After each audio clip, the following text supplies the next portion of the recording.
The 13th of August 2018 7:03 article View option violation of sanctions. 3 local firms imported North Korean coal. The Moon Jae-in government has laid bare the truth about allegations that North Korea exported coal to South Korea after transshipping it at Russian ports. 3 domestic trading firms brought in 35,038 tons of North Korean coal and pig iron worth $6.6 billion $5.86 million in 7 shipments between April and October last year. On Friday, the Korea Customs Service (KCS) announced the finding underscore an inconvenient truth that the Liberal administration had to accept belatedly after 10 months of investigation.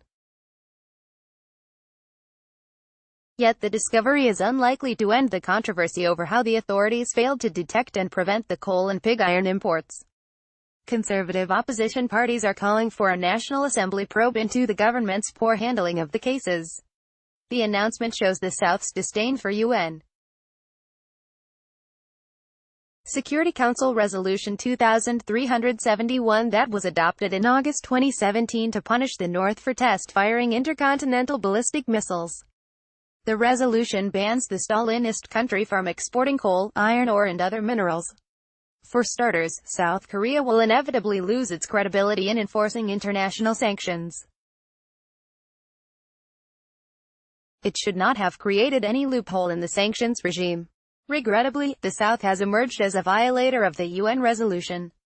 This might have negative implications for the denuclearization and peace process on the peninsula. The Seoul government should not dismiss the violations as only a simple scheme in which the domestic firms sought to profit from the illegal imports. The KCS referred the firms to the prosecutor's office for allegedly forging customs documents and bringing in North Korean materials. They were found to have transshipped the materials at Tomsk and other Russian ports, and to have manipulated documents to look as if the imports originated from Russia. Those firms should be subject to harsh punishment for violating the US-led sanctions. But the government should not close the case by holding only the importers culpable. It must try to find why it took such a long time for the KCS to conclude its investigation after getting tips from the US. Last October, the authorities need to take punitive action against anyone found responsible for the failure to detect the illegal activities as well as the delay in the probe.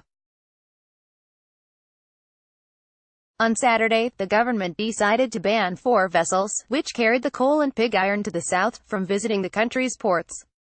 The ships are the Jinlong and the Shining Rich, both registered with Belize, the Sierra Leone-flagged Rich Glory and the Panama-registered Sky Angel.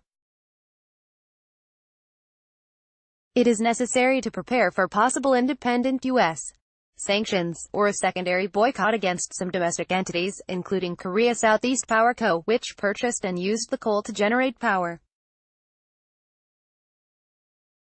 Seoul officials are playing down the possibility of such punishment, but they should not be too optimistic because the U.S.